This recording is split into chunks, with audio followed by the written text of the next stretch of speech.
Maha penerima taubat lagi Maha penyayang. Quran Surah Al-Baqarah ayat ke-37. Tafsir Al-Quranul Azim, tafsirnya Al-Imam Ibnu Katsir di halaman 222. Taubat dan doanya Nabi Adam, ada yang berpendapat bahwa kalimat taubatnya itu adalah kalimat yang termaktub dalam Al-Quran Surah 7 Al-A'raf ayat 23. Tafsir Quran bil Quran, jadi mentafsirkan ayat Al-Quran dengan ayat Al-Quran yang lain. Di antaranya di mana Allah Subhanahu wa taala juga berfirman dalam Al-Quran surah Al-A'raf ayat ke-23-nya, Qala Rabbana zalamna anfusana wa illam taghfir lana wa tarhamna lanakunanna minal khasirin. Ini doa yang sering dan masyhur kita baca. Rabbana zalamna anfusana wa illam taghfir lana wa tarhamna lanakunanna minal khasirin. Rabbana zalamna anfusana, ya Allah, sungguh kami telah zalim kepada diri kami sendiri karena perbuatan kami. Wa illam taghfir lana, jikalau engkau tidak mengampuni dosa-dosa kami ya Allah, wa tarhamna, lalu kemudian engkau memberi rahmat kepada kami, mengasihi kami ya Allah, lanakunanna minal khasirin, sungguh kami benar-benar termasuk daripada orang-orang yang rugi sekali. Ini yang dimaksud daripada ketika Nabi Adam bertaubat kepada Allah dengan kalimat yang ia ucapkan. Dan menjadi boleh buat kita berdoa dengan doanya Nabi Adam. Jadi doa-doa Nabi itu semua banyak di-capture dalam Al-Quran. Doa Nabi Yunus saat ditelan ikan paus, doanya apa? La ilaha illa anta subhanaka inni kuntu minal zalimin. Doanya Nabi Ibrahim meminta anak apa? Rabbi habli minas salihin. Doanya Nabi Muhammad sallallahu alaihi wasallam meminta ilmu apa? Rabbi zidni ilma. Juga ada banyak doa-doa dalam Al-Quran yang biasanya diawali dengan kata Rabbana.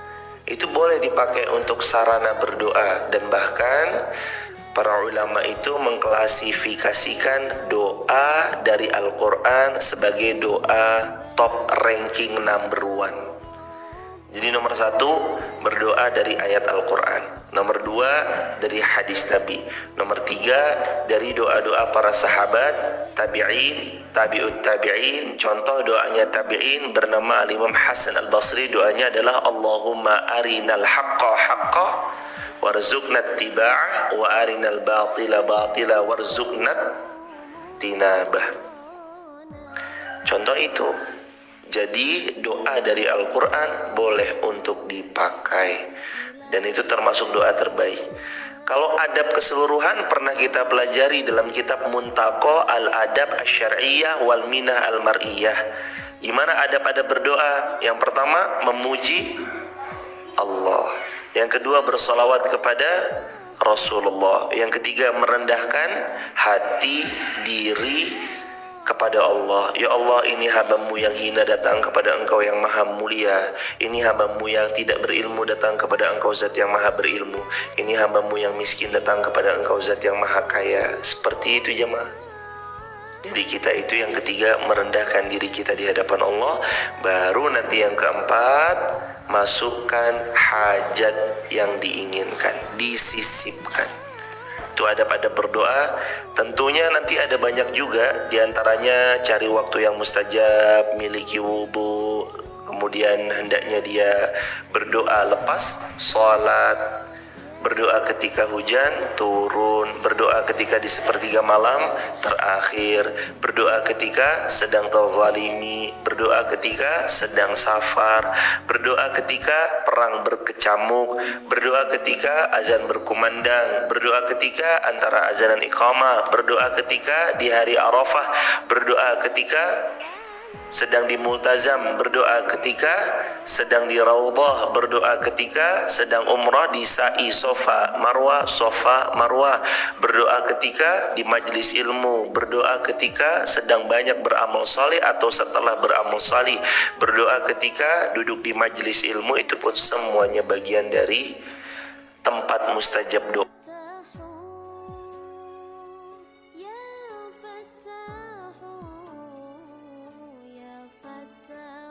atau waktu yang mustajab untuk berdoa. Jadi ini pendapatnya yang diriwayatkan dari Mujahid, Sa'id bin Jubair, Abu Aliyah, Ar-Rabi bin Annas, Al-Imam Hasan Al-Basri, Qatadah, Muhammad bin Ka'ab Al-Qurazi, Khalid bin Ma'dan, Atha Al-Khurasani, Abdurrahman bin Zaid Al-Aslam.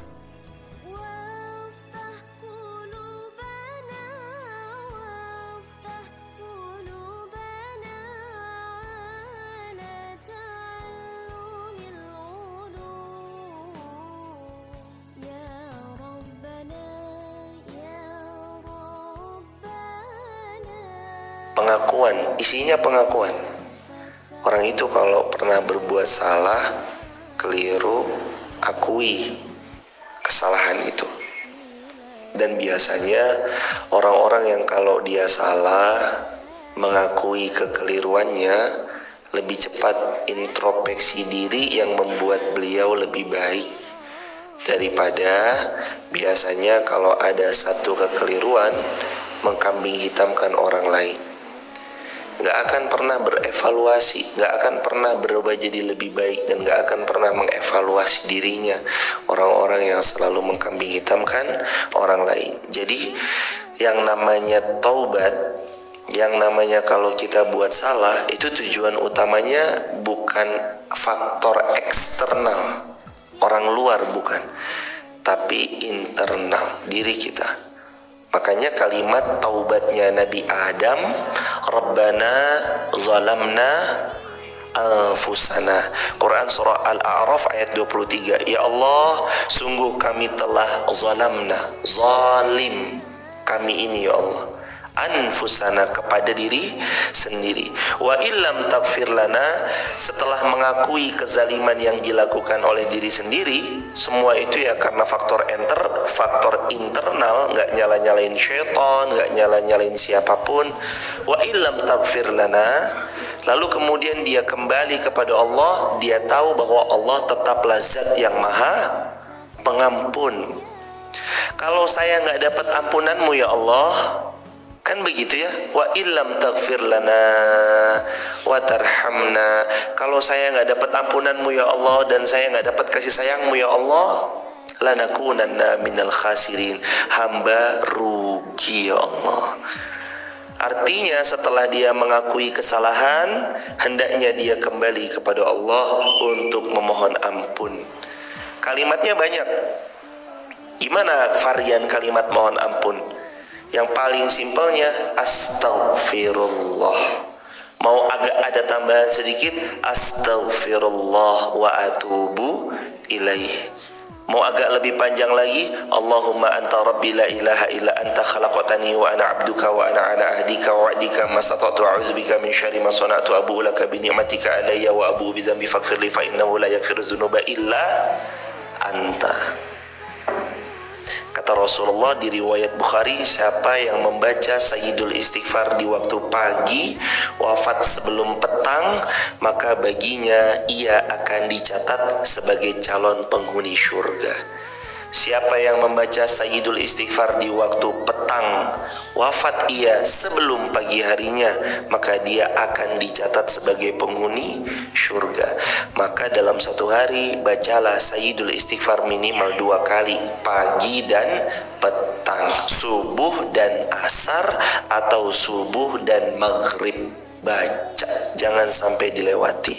Tapi saya belum hafal, terus-terusan dihafal, dibaca, dihafal, dibaca, diulangi berkali-kali, kalau bisa sampai hafal.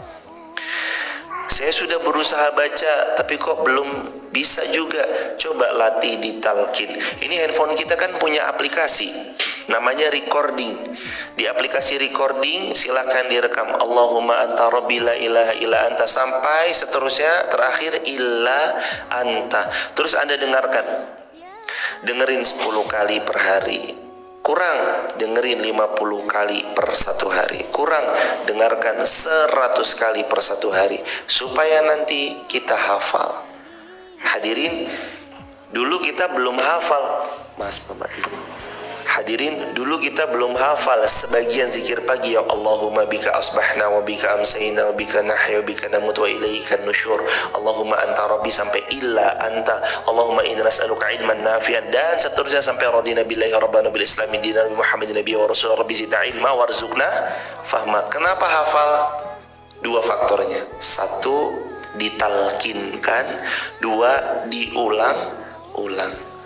Orang Jawa sering punya falsafah yang biso karena biasa itu gimana kalimatnya?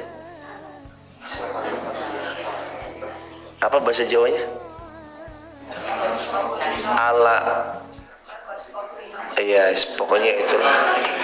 Ala biso mergo kulino gitulah. Intinya orang itu jadi bisa karena sudah terbiasa. Orang menghafal pertama ini kayaknya asing ya, tapi coba deh ikuti begitu terus selama 1 tahun. Selama 1 tahun jemaah, hafal nggak? Hafal hadirin. Nanti mungkin ini karena ini udah hafal, silakan nanti sendiri-sendiri berzikir sendiri-sendiri. Tapi kadang kita itu kalau sendiri-sendiri suka lupa. Kalau nggak diingatkan itu kita suka lupa. Makanya cetek, ayo jemaah, yuk sebagian zikir pagi dihafalkan. Nanti masih panjang tuh zikir pagi. Ada baca ayat kursi, al-ikhlas, al-falak, an-nas, part daripada bagian surah al-baqarah, termasuk 3 ayat terakhir al-baqarah, lillahi ma fis samawati wa ma fil ardh, dan seterusnya itu dihafal hadirin. Nanti ada penggalan ayat-ayat tertentu, ada juga hadis-hadis Nabi tertentu yang dibaca sebagai wirid zikir pagi. Kita itu harus punya perisai. Perisai terbaik adalah perlindungan dari Allah. Gimana cara dapat perisai yang namanya perlindungan dari Allah? Dengan banyak-banyak berzikir kepada Allah. Kita ini harus punya perisai. Pelindungnya adalah berzikir kepada Allah. Rabbana zalamna anfusana wa illam taghfir lana wa tarhamna lanakunanna minal khasirin. Mari kita baca sebagai bentuk istighfar kita kepada Allah, bentuk taubat kita kepada Allah sebanyak 3 kali. 1, 2, 3. Rabbana zalamna anfusana wa illam taghfir lana wa tarhamna lanakunanna minal khasirin. Rabbana zalamna anfusana wa illam taghfir lana wa tarhamna lanakunanna minal khasirin. Terakhir, zalamna anfusana wa illam taghfir lana wa tarhamna lanakunanna minal khasirin. Ini pendapatnya banyak ulama tentang bacaan apa yang diucapkan Adam ketika memohon ampun kepada Allah. Yakni adalah bacaan Quran surah Al-A'raf ayat 23. As-Su'di meriwayatkan dari seseorang, dari Sayyiduna Abdullah bin Abbas, sepupu Nabi yang termasuk pakar tafsir terbaik dunia, tentang firman Allah Subhanahu wa taala, fatalaqa Adamu min rabbih kalimat. Kemudian Adam menerima beberapa kalimat dari Rabbnya, bahwasanya ia mengatakan, maksudnya ia di sini adalah Sayyiduna Abdullah bin Abbas radhiyallahu anhuma mengatakan, Adam alaihi salam berkata, ya Allah, bukankah engkau telah menciptakan diriku? Maka dikatakan oleh Allah, benar wahai Adam. Bukankah engkau telah meniupkan roh milikmu ke dalam diriku ya Allah? Kemudian Allah lagi-lagi menjawab, benar wahai Adam, dan aku bersin ya Allah. Lalu engkau mengucapkan irhamuk, semoga engkau dirahmati. Lalu kemudian rahmatmu mendahului murkamu ya Allah. Dijawab oleh Allah, benar wahai Adam, dan bukankah engkau telah menetapkan bahwa aku melakukan perbuatan ini? Allah jawab lagi, benar wahai Adam, apabila aku bertobat, apakah engkau akan mengembalikan aku ke surga ya Allah? Maka dikatakan oleh Allah, aku masukkan engkau ke dalam surga wahai Adam. Iya. Jadi Nabi Adam itu khawatir kalau gara-gara kekeliruannya yang pernah dilakukan yang membuat ia beserta istrinya turun ke muka bumi, lalu Allah nggak kembalikan ke dalam surga. Adam khawatir, makanya Adam nanya, ya Allah, kalau saya tobat apakah engkau terima? Iya. Ya Allah, apakah nanti aku bisa kembali ke surga? Iya. Dan ini dalam Mustadrak Al-Hakim, juga termaktub dalam tafsir Tabari jilid yang pertama halaman 543. Hadirin jamaah yang dirahmati Allah, yakin kepada Allah, siapapun yang masa lalunya pernah berbuat keliru, pernah berbuat dosa, pernah berbuat maksiat, khilaf, siapapun orangnya, Allah Ghafurur Rahim. Allah tetap akan ampuni dan Allah tetap akan sayangi. Bahkan ayat yang masyhur kita baca, Quran surah Al-Baqarah ayat 222, innallaha yuhibbut tawwabina wa yuhibbul mutatahhirin. Allah sangat mencintai orang yang bertaubat dan Allah sangat mencintai orang-orang yang mensucikan dirinya. Kapan seorang hamba maksiat terus dia segera kembali kepada Allah, Allah langsung berlari kepadanya. Bukankah Rasulullah bersabda demikian dan kita tahu itu? Siapa yang datang kepada Allah satu jengkal, Allah datang kepadanya satu hasta. Siapa yang mendatangi Allah satu hasta, Allah datang kepadanya satu depa. Siapa yang berjalan, Allah mendatanginya dengan berlari. Saking senangnya Allah kepada hamba yang kembali kepada Allah, bertaubat kepada Allah Subhanahu wa ta'ala. Hadirin, jangan selalu merasa gak pantas. Semua kita itu pantas untuk jadi sebaik-baiknya hamba. Walaupun dulu mungkin banyak orang yang sudah kita ajak untuk semakin lalai, semakin jauh dari Allah. Mungkin dulu pekerjaan kita influencer, yang dengan kekuatan power kita bisa mempengaruhi orang, kita pengaruhi orang untuk lupa sama Allah. Kita ajak orang untuk semakin jauh dari Allah. Kita buat orang ini untuk ikut maksiat sebagaimana kita maksiat. Mungkin dulu kita seperti itu, tapi Allah Maha Pengampun lagi Maha Penyayang. Selama kita mau kembali kepada Allah, Allah ampuni. Dan jangan bilang gak pantas. Semua hambanya Allah, sebesar apapun dosa yang dilakukannya, pantas untuk jadi hamba yang paling Allah cinta karena taubatnya. Jangan bilang saya emang gak pantas. Anda pantas selama Anda taubat-taubatan nasuha. Saya mah banyak dosanya. Enggak, Allah tetap lebih banyak rahmat dan ampunannya selama Anda mau kembali kepada Allah.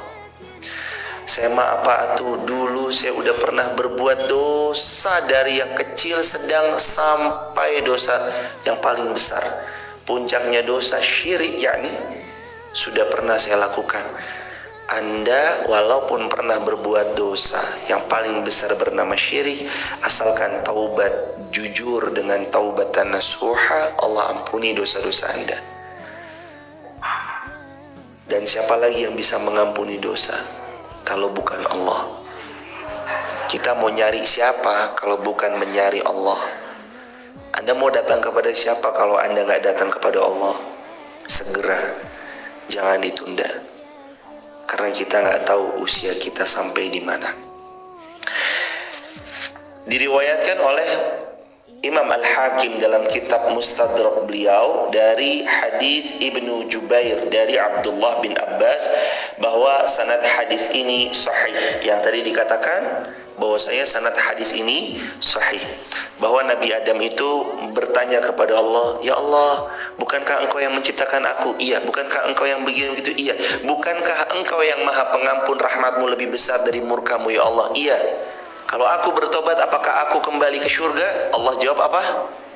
Iya, maka jangan tunda-tunda, taubat segera. Jadi Nabi Adam itu setelah diturunkan oleh Allah ke muka bumi, Nabi Adam langsung kembali kepada Allah. Diajarkan ayat tadi, Rabbana zalamna anfusana wa illam taghfir lana wa tarhamna lanakunanna minal khasirin. Dan terjadi percakapan seperti itu. Jadi kapan salah, langsung taubat. Jangan nunggu besok. Kapan kita keliru, langsung iringi istighfar dan taubat. Itulah makna sebagian ulama ketika memberi tafsir atau ketika memberi keterangan tentang hadis Nabi yang berlafaz ittaqillaha haitsuma kunta wa atbi'is sayyi'atal hasanata tamhuha. Bertakwa kalian kepada Allah di mana saja kalian berada, wa atbi'is sayyi'ah hasanata tamhuha. Iringi perbuatan burukmu dengan perbuatan baik. Maksudnya sebagian ulama muhaddisin mengatakan iringi setiap kali kamu berbuat keliru dengan istighfar dan bertaubat. Tiap kali salah langsung istighfar dan bertaubat. Jangan nunggu besok. Aduh salah nih, tadi salah omong nih kayaknya, astagfirullah wa atubu ilaih. Aduh salah nih tadi kayaknya, astagfirullah wa atubu ilaih. Langsung iringi perbuatan buruk dengan istighfar dan mohon ampun. Tapi bukan untuk dipermainkan, bukan untuk tenang aja, Allah kan maha pengampun, ayolah maksiat lagi. Enggak. Jangan mempermainkan Allah. Karena mentang-mentang Allah maha pengampun lagi maha penyayang, kita seenak diri kita, semena-mena berbuat dosa. Apakah dia lupa? Allah memang besar ampunannya, tapi Allah juga besar azabnya. Innahu ala, Allah itu punya apa? Azabun alim, azab yang sangat pedih. Walahum adzabun alim. Allah itu kalau udah mengazab, azab yang sangat pedih. Sama seperti karakter surga yang kita belum pernah melihat, telinga belum pernah dengar, wala khatara ala qalbi bashar, hati pun membesitkannya nggak pernah. Maka di waktu yang sama kita juga harus paham betul bahwasanya neraka potensinya sama. Mata kita belum pernah melihat siksanya, telinga pun belum pernah mendengar model siksanya, hati juga nggak tahu bagaimana nanti disiksa di neraka. Tapi sudah pasti siksa neraka lebih pedih dari semua siksa di dunia. Itu hadirin jamaah yang dirahmati Allah. Allah juga berfirman, innahu huwat tawwabur rahim. Di ayat ke-37 Quran surah Al-Baqarah, sesungguhnya Allah maha penerima tobat lagi maha penyayang. Artinya dikatakan oleh mufassir, Allah menerima taubat orang yang mau bertaubat, dan Allah menerima taubat orang yang mau kembali kepada Allah. Sebagaimana Allah berfirman, alam ya'lamu annallaha huwa yaqbalu taubata an ibadihi. Quran surah At-Taubah ayat 104. Tidakkah mereka mengetahui bahwasanya Allah menerima taubat hamba-hambanya? Atau juga ada dalam ayat, wa huwallazi yaqbalu taubata an ibadihi wa ya'fu 'anis sayyi'at. Huwallazi yaqbalu taubata an ibadihi. Dialah Allah satu-satunya zat yang bisa menerima taubat hamba-hambanya yang bertobat dan kembali kepada Allah. Wa ya'fu 'anis sayyi'at, dan dialah Allah yang bisa menghapus sayyi'at, kesalahan-kesalahan yang pernah kita lakukan.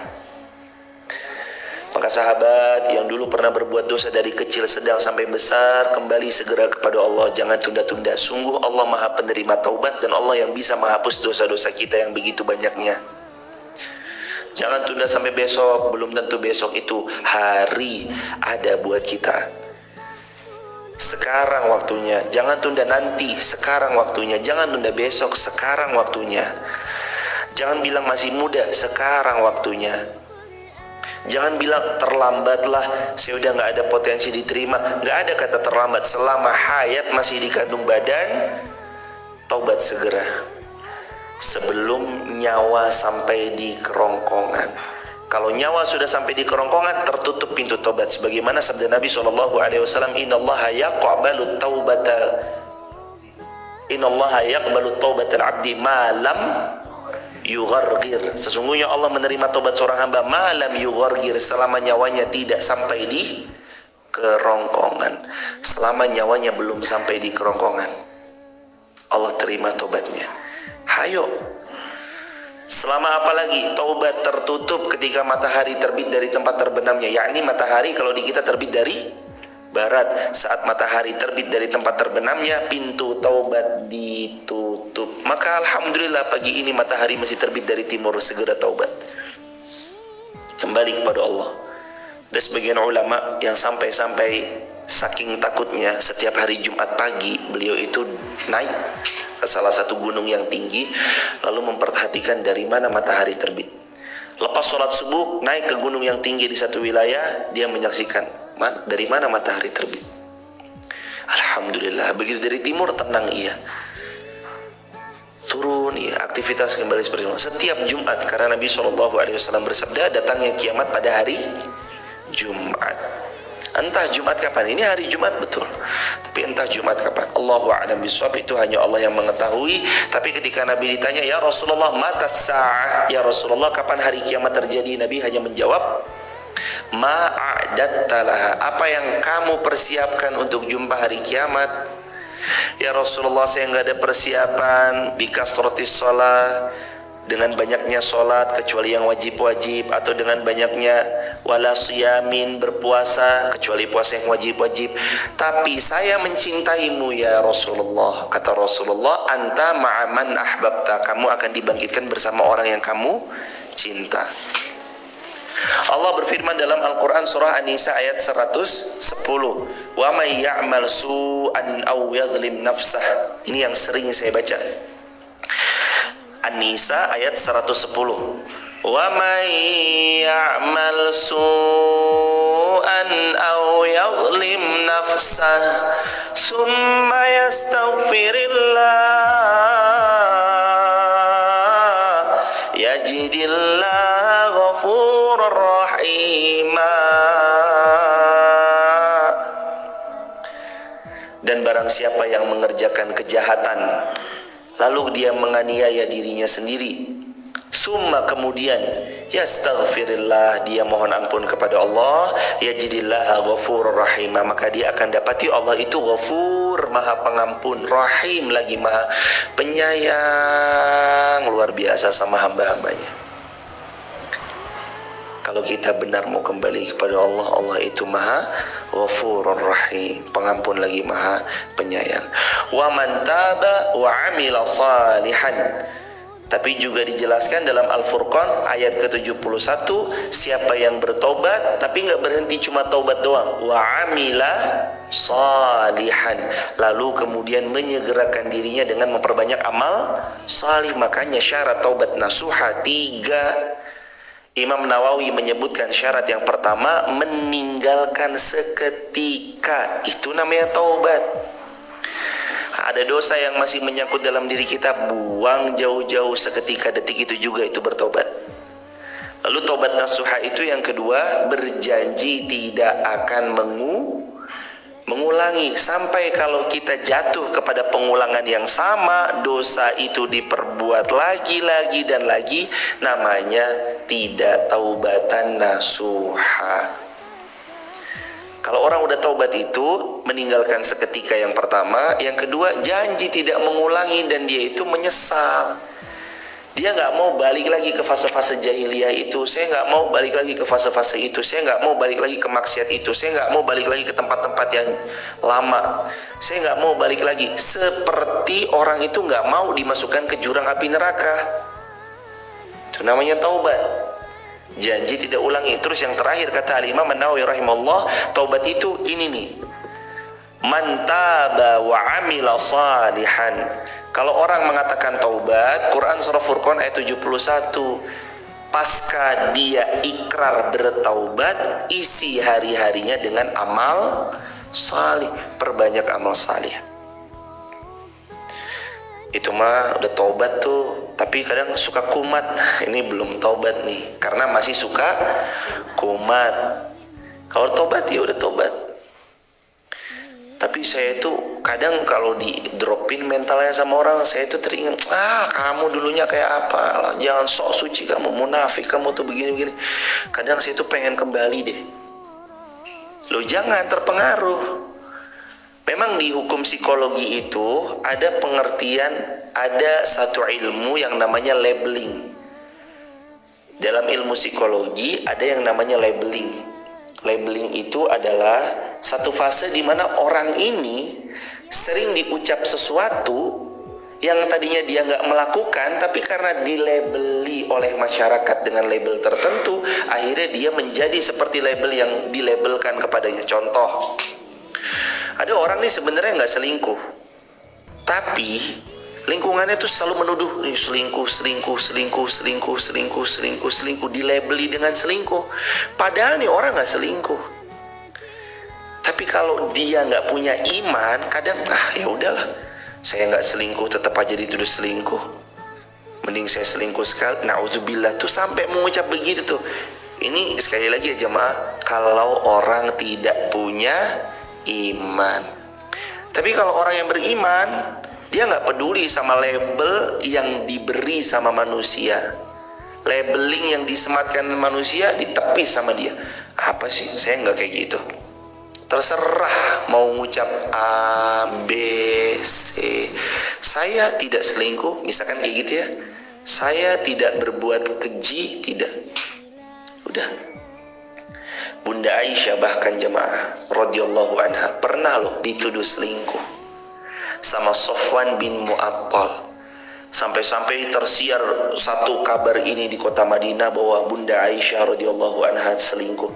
Ada hadisul ifki. Hadis ifki. Tahu apa yang terjadi? Wah, orang-orang kemakan hoaks berita Bunda Aisyah selingkuh sama Sofwan bin Mu'attal. Lalu Bunda Aisyah jelasin, tapi nggak banyak yang percaya, malah lebih kemakan berita hoax tentang selingkuhnya itu. Akhirnya Bunda Aisyah radhiyallahu anha hanya bisa diam. Tahu siapa yang datang membela Bunda Aisyah? Allah menurunkan ayat langsung sebagai pembela untuk Bunda Aisyah. Langsung Allah bela. Kadang mungkin kita mau dilabeli gitu sama orang. Lagi hijrah dikata-katain munafik loh, sok loh, ala dulunya kayak apa, bejat bareng sama saya juga, ente yang ngajak-ngajak kita jadi begini, sekarang sok-sok ngajak-ngajak hijrah. Hadirin, yang perlu kita lakukan itu cuma menguatkan mental, kuatkan mental, jangan mundur, menoleh ke belakang sesekali boleh untuk ngambil pelajaran. Ternyata dulu saya begitu totalitas maksiat ya. Kenapa sekarang ketika saya hijrah saya nggak totalitas? Dulu saya untuk hangout malam-malam sampai rela jual mobil untuk cari kesenangan yang namanya maksiat. Kenapa saya sekarang setelah berhijrah nggak berani melakukan hal yang sama seperti saat masa jahiliyah dulu? Yang perlu dipunya ketika hijrah mental yang kuat. Mental yang kuat. Allah dulu kamu begini, ya terima kasih. Qalu salama. Quran surah Al-Furqan ayat 63, ucapkan yang mendamaikan. Mental harus kuat, pembawaan harus tetap cool. Semoga Allah istiqomahkan sampai wafat husnul khatimah. Begitu hadirin jamaah dirahmati Allah. Sekarang kita masuk ke ayat ke-38. Kita tilawah, saya baca, kita ulangi bersama-sama. A'udzu billahi minasy syaithanir rajim. 1 2 3. Qulna ihbitu minha jami'a.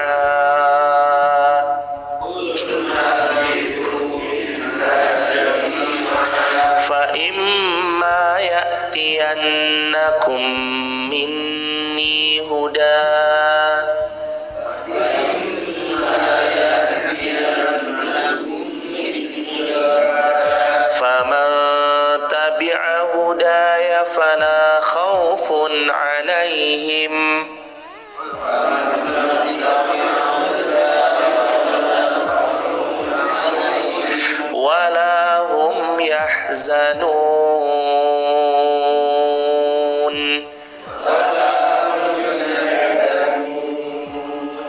artinya turunlah kamu dari surga, kemudian jika datang petunjuk Allah kepadamu, petunjukku itu maksudnya Allah kepadamu, maka barang siapa yang mengikuti petunjuk Allah, niscaya la khaufun, gak ada kekhawatiran, alaihim bagi mereka, walahum, dan tidak ada juga bagi mereka, yahzanun, kesedihan. Orang itu kalau mengikuti petunjuk Allah sudah pasti gak khawatir, sudah pasti gak akan bersedih hati, karena dia ngikutin petunjuk Allah. Tapi rencana saya tuh berantakan semuanya. Dia yakin kalau rencananya berantakan, pasti Allah sedang menjalankan rencananya, dan pasti rencana Allah jauh lebih baik.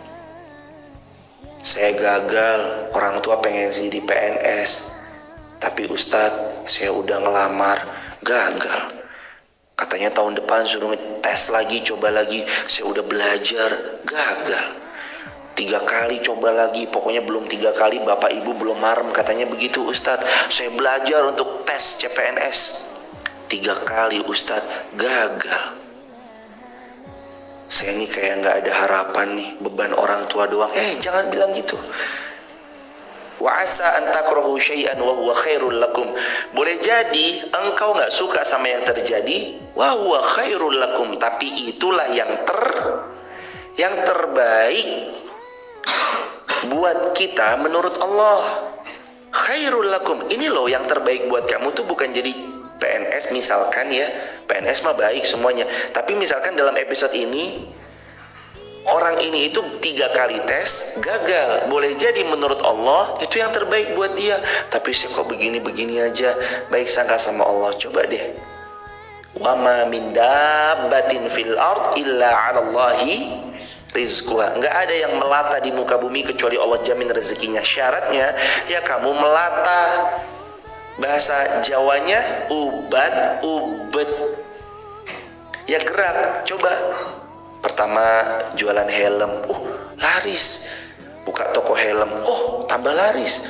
Punya grosiran helm, tambah besar. Ternyata Allah punya rencana lain. 3 kali ditolak, gagal CPNS untuk jadi pengusaha helm, punya karyawan 12 orang. Dengan gaji yang sangat besar, luar biasa, Allah titipkan rezeki kepadanya. Maka jangan buruk sangka dulu. Rencana saya berantakan, gimana sih ini ya Allah? Katanya engkau maha pengabul. Kalau hamba punya rencana dikabulin dong. Ya jamaah, rencana kita sama rencana Allah lebih baik mana? Rencana Allah. Faman tabi'a huda, barang siapa yang mengikuti huda, ya fala khaufun alaihim, tenang, gak ada khawatir. Walahum yahzanun, kamu gak akan bersedih hati selama ikut petunjuk Allah. Allah suruh ke kanan, Allah suruh lurus, ya lurus. Allah suruh nanti putar balik, nurut aja sama Allah. Fala khaufun alaihim, pasti gak ada kekhawatiran. Walahum yahzanun, gak ada bersedih hati. Kalau kita tahu rencana kita gagal, harusnya kita senang, karena pasti rencana Allah lebih baik untuk hidup kita, keluarga kita, anak-anak kita. Begitu hadirin jamaah yang dirahmati Allah. Lalu tentang faman tabi'a huda, maknanya adalah yakni orang-orang yang mengikuti Al-Quran dan orang-orang yang meneladani dengan baik Rasul yang diutus kepada mereka. Ada di halaman 224. Jadi makna faman tabi'a hudaya, siapa-siapa yang mengikuti petunjuk itu maknanya 1. Mengikuti Al-Quran, 2. menyambut baik dan meneladani baginda Rasulullah Muhammad SAW, baik 4 sunnah yang kita hafal, sunnah fi'liyah, sunnah qauliyah, sunnah takririyah, sunnah himmah, sunnah perbuatan, ucapan, sunnah diamnya Nabi. Diam itu sunnah Nabi loh. Takrir, Nabi mendiamkan, Nabi memperkenankan, Nabi membolehkan. Ataupun sunnah himmah. Sunnah apa himmah? cita-cita itu ikuti semua cita-cita Nabi. Nabi punya cita-cita begini, ikuti, wujudkan cita-citanya. Tapi jauh, setidaknya kita ikut membangun anak tangganya. Anak tangganya dibangun. Jadi yang dimaksud faman tabi'a huda itu mengikuti apa? Petunjuk. Maknanya mengikuti Al-Quran dan menyambut serta meneladani siapa? Baginda Rasulullah SAW. Fala khaufun, dikatakan oleh para ulama, niscaya tidak ada kekhawatiran atas mereka. Ini berkaitan dengan perkara dunia dan akhirat yang mereka hadapi. Jadi orang itu kalau dia yakin sama Allah, hidupnya woles. Mahal? Enggak mahal. Kita punya Allah yang maha kaya. Jangan bilang mahal. Tapi kayaknya nggak mungkin. Selama belum dicoba, mari kita coba dulu. Biarkan finishing touch, hasil akhirnya nanti kembali kepada Allah. Kayaknya mustahil. Tidak ada yang mustahil bagi Allah. Innama amruhu idza arada syai'an ayyaqula lahu kun fayakun. Nggak ada khawatir, ada woles saja hidup, woles. Walahum yahzanun, dan tidak ada kesedihan di hati mereka. Maksudnya adalah atas berbagai urusan dunia yang tidak mereka peroleh, mereka nggak bersedih hati. Ini tafsir Ibnu Katsir di halaman 224 sampai 225. Jadi walahum yahzanun, nggak sedih hatinya kalau nggak dapat dunia. Mau naik sepeda kumbang yo ayo, mau naik motor Beat yo ayo, mau naik motor Beat yo ayo, mau naik mobil yo ayo, mau naik kereta hayo, naik hijet hayo, mau naik bis ayo, mau naik pesawat jet pun hayo. Nggak ada kesedihan. Buat dia mah santai. Dapat dunia alhamdulillah, nggak dapat dunia nggak masalah. Siapa yang paling tahu yang terbaik untuk hambanya? Allah. Siapa yang paling tahu terbaik untuk kita? Allah. Siapa yang paling tahu takaran harta untuk hambaku itu segini? Allah. Kadang mohon maaf jemaah, ada yang ketika miskin taat banget sama Allah. Wah, taat banget. Ketika miskin tuh taat banget. Begitu diuji kaya, lagi nyuci piring, sabun coleknya ada kode. Selamat, Anda dapat 2 miliar. Dapat dari sabun colek. Ditelepon, bener nggak ini? Bener ibu. Terus gimana? Ya ibu datang deh ke perusahaan kami. Digelontorin uang 2 kardus. Ini bu uangnya 2M. Wah, langsung berubah gaya, pakai gelang emas dari sini sampai sini. Halo jeng, kelunting, emas-emasan semuanya. Mulai dia sombong, mulai dia ini, mulai dia itu. Punya uang 2 miliar, belum berangkat haji, belum berangkat umroh. Bukannya haji umroh didahulukan, malah untuk nikmati dunia. Beli yang gak seharusnya secara skala prioritas dia beli. Macam-macam tuh orang tuh, macam-macam hadirin. Pas miskin taat, pas kaya belum tentu. Ini coba kita yang ngaji subuh syuruk. Kira-kira kalau kita punya harta 5 triliun tetap ngaji subuh syuruk nggak kira-kira? Insya Allah. Jawaban kita kan ini jawaban karena begini. Orang dengan uang 5 triliun itu ngajinya bukan subuh syuruk sama Irfan. Beliau bisa ngajinya langsung sama Ustadz Adi Hidayat. Beliau bisa langsung ngaji bersama gurunda-gurunda yang hebat. Lah punya uang 5 triliun langsung, saya mah punya uang 5 triliun, beli rumah di dekat rumahnya Ustadz Adi Hidayat misalkan gitu. Atau beli rumah di dekat rumahnya Gus Baha misalkan gitu. Beli rumah di rumahnya ulama, di dekat rumahnya ulama, bisa kan? Dan uang itu bahkan Anda bisa ngaji bukan dengan saya. Anda bisa ngaji bahkan langsung di Masjid Nabawi sama ulama, duduk di Masjid Nabawi. Dengerin apa? Ceramah di Masjid Nabawi. Anda bisa duduk di depan Ka'bah. Masya Allah, ya kan? Itu kalau tujuannya akhirat. Tapi kadang ada orang dikasih harta malah keblinger. Nggak punya harta, waras. Artinya waras itu ya sholat, ya ngaji, ya baca Quran. Begitu punya harta nggak waras. belok sini, hartanya dipakai untuk foya-foya. Waktu nggak punya harta kan nggak ngapa-ngapain, begitu punya harta nengok, kayaknya maksiat ini nih keren juga nih, dia maksiat di sana. Ya Allah, maka hadirin selalu yang minta sama Allah rizqan thayyiban. Ya Allah, berikan kepadaku rezeki yang baik. Minta nih ini, karena Nabi tadi minta kan itu setiap pagi. Allahumma inni as'aluka ilman nafi'an. Kalau kita bersama-sama maka domirnya diganti Allahumma inna nas'aluka ilman nafi'an. Yang pertama minta ilmu yang manfaat. Yang kedua rizqan thayyiban, minta rezeki yang berkualitas atau baik. Yang ketiga amalan mutaqabbala, amal yang Allah terima. Jadi itu makna daripada siapa-siapa yang dia mengikuti petunjuk tidak akan tersesat di dunia sampai akhirat. Bahkan Sayyidina Abdullah bin Abbas di dalam tafsir At-Tabari, beliau mengatakan siapa yang mengikuti petunjuk dia tidak akan tersesat di dunia dan tidak akan celaka di akhirat. Gak sedih, gak khawatir, gak ada galau, gak ada gundah, karena dia tahu Allah sudah memberi petunjuk untuknya.